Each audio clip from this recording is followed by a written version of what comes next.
now things are much bigger and bolder and brighter colors, animation, video backgrounds. Things are a lot more alive now than they were 10 years ago. Hi, I'm Mirav Ozeri, and welcome to the Entrepreneur Corner of How Much Can I Make? If you're dreaming of starting your own business and looking for inspiration and ideas, you came to the right place. So today we're going to speak with an entrepreneur, Lindsey, who is a web designer and a graphic designer, correct? Yes. How did you get into web designing? Were you a graphic designer before? Yeah, I was. It's kind of a long story, but the short story is I've always been like a very visual person, and I started off focusing on drawing and photography. So I actually have a degree in fine arts, and I thought that I would be working as an artist or a photographer. So fresh out of college, I started working as an in-house product photographer for a great company, and I really liked the work, but there wasn't a lot of like upward mobility or room to take on bigger challenges, which is what I really was hungry for. So they started giving me some design tasks, which was very outside the photography realm. And I was not a designer then, but it's where I discovered that I loved design, even though I was terrible at it. So How long ago was that? that was about 12 years ago. You made the switch apparently to web design. Yeah, so I do both because I always wanted to work for myself. So when I was working in this company and I started taking on design tasks, design became the thing that I could see like getting me to that point of working for myself. So I started taking on some freelance jobs and I met some great people. I started on Elance, which is now known as Upwork.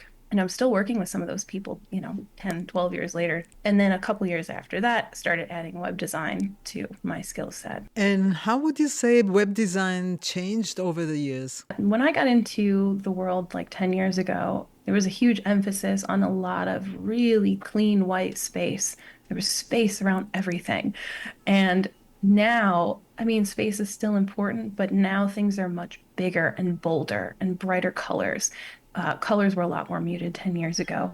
There's also a bigger emphasis on movement, whether that's animation, video backgrounds. Things are a lot more alive now than they were 10 years ago. I looked at on your website. We're going to put a link to your website, if you don't mind, on the show notes. And you have tons of clients. Oh, yeah. How do you get your clients? Just word of mouth. I don't advertise. It's just building through the web of client connection. I have great clients that are they're just fantastic people and they tell their friends about me and that's how it grows. How did you get your first client? Well, I started taking jobs online and then What do you mean online? Sorry. So there's online marketplaces. Upwork is a big one, and you can build a profile and put your specialties in there, and clients can hire you for different jobs. So that's how I started.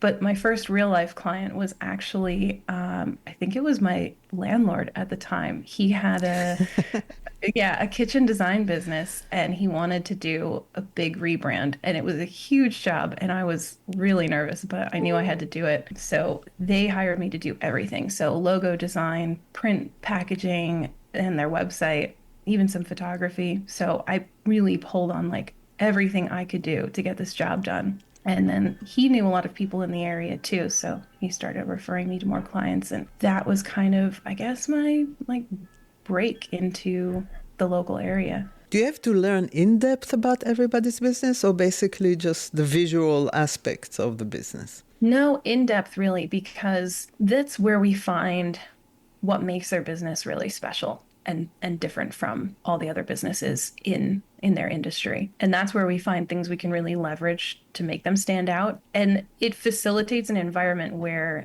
their ideas pop up that they maybe never would have thought about. It's a ground where ideas can spark. And I've actually had a lot of clients say, wow, I've never thought this much about my customers before, because we do such an in-depth dive into who they're selling to. Do you also deal with the marketing? They deal with that, but it is still good to know who we're designing for. And that's, I think, a misconception a lot of clients have is like, when I do a logo project for them, it's not what they want their logo to look like, something pretty that's an art piece. What we're doing when we design a logo and a brand is bridging the gap between them and their customers.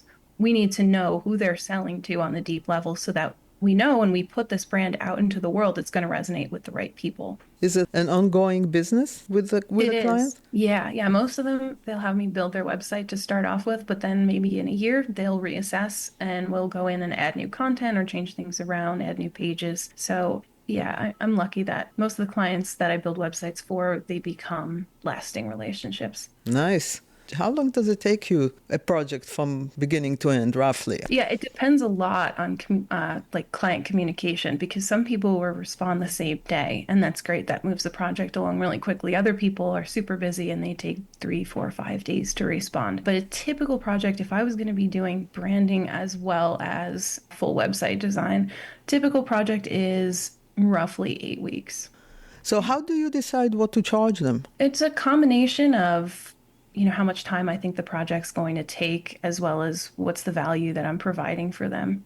It's usually a bit of a custom quote. So I'll talk to the person and determine what they need, how big their website's going to be, whether they need e-commerce built into the package. Do they need a lot of content development? So, if you don't mind, take me through a project. Somebody comes to you, I want to get a web design and branding of my business. Where do you take it from there? So there's a lot that goes into it that's not just web design because I work for myself. Like if someone was going to be working for a company, then they'd probably have some of these things handled for them. But because I do all of it, so I start off with a brand discovery meeting where I get to know their company in depth. We go over their goals for the future, their target market, their competitors. We really dive deep. And then we start looking at visual examples of websites that I think would be appropriate for their industry. They also share examples of what they like. Doesn't necessarily have to be examples of websites in their field, but just so I can kind of see their aesthetic.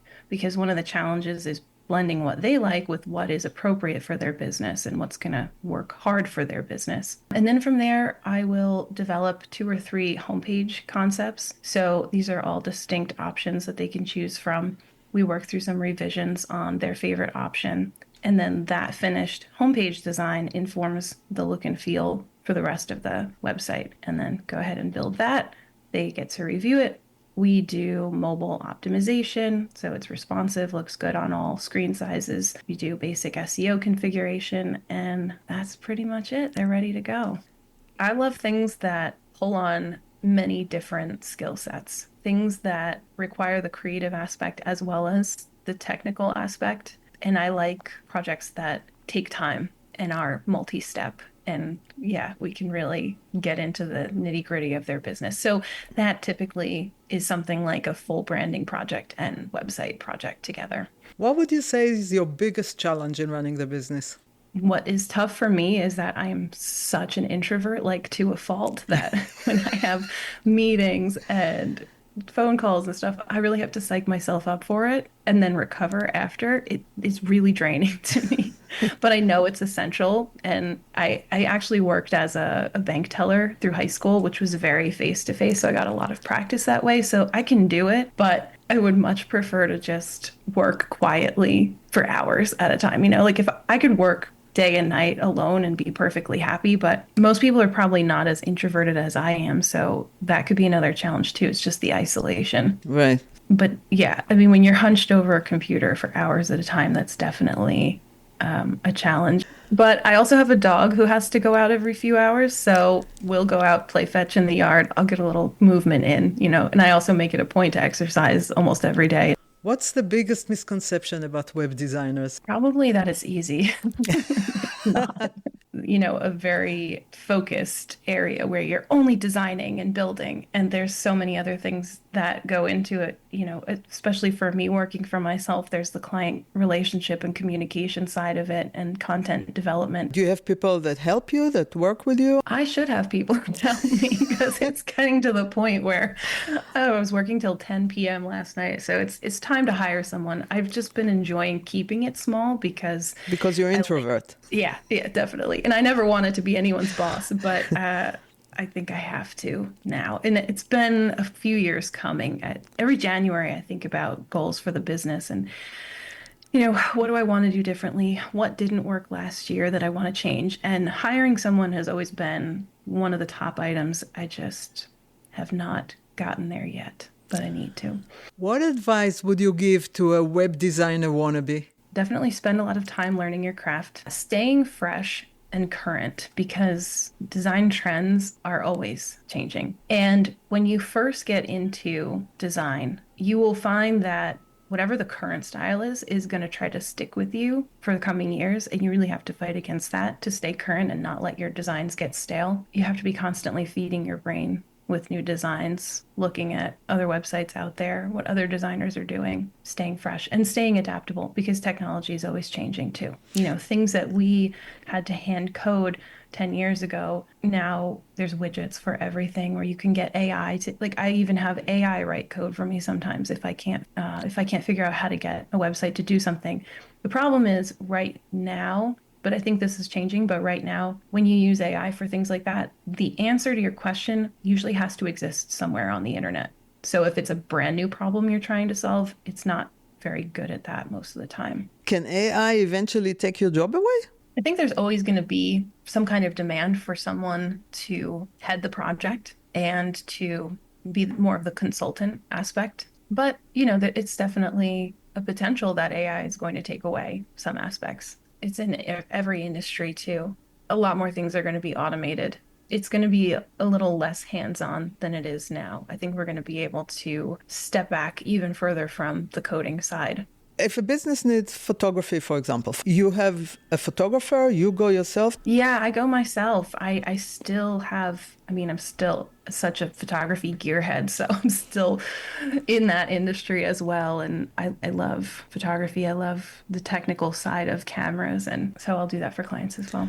How much can a beginner, let's say somebody just finished high school, has pretty good knowledge about graphics and design and all of that, wants to go get the first client, how much can they expect to earn? That's going to depend a lot on where you are, where you're located, and what the demand is. If you look online, you'll see figures, anywhere from like 60K up to 150K on the high end, or even higher. But when you're breaking into the industry, you're probably going to be starting around the lower end. But I have found the best way to scale is working for myself. There's no one telling me I can't take on this project or I can't charge this.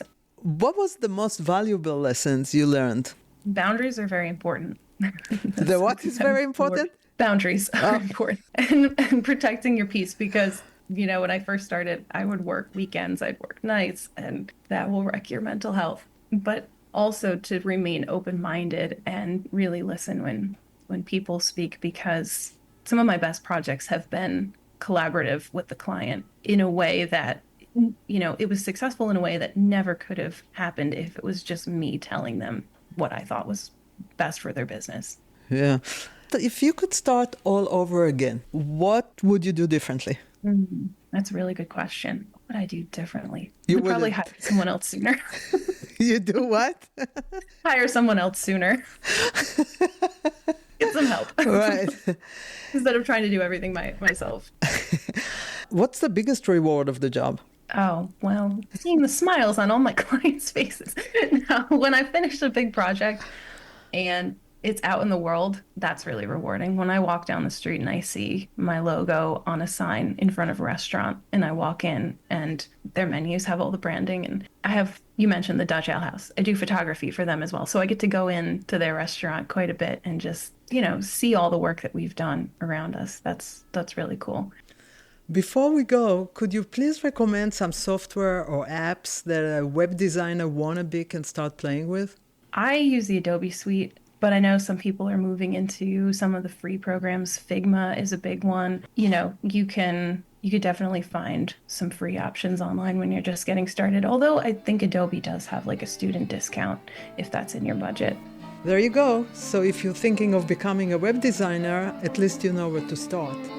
Lindsey, thank you so much for your time. Sorry, my dog is barking. Okay. He held it until now. You need to take him for a walk. Yeah. All right. Thank you so much. Thank you so much for having me. Okay, yeah.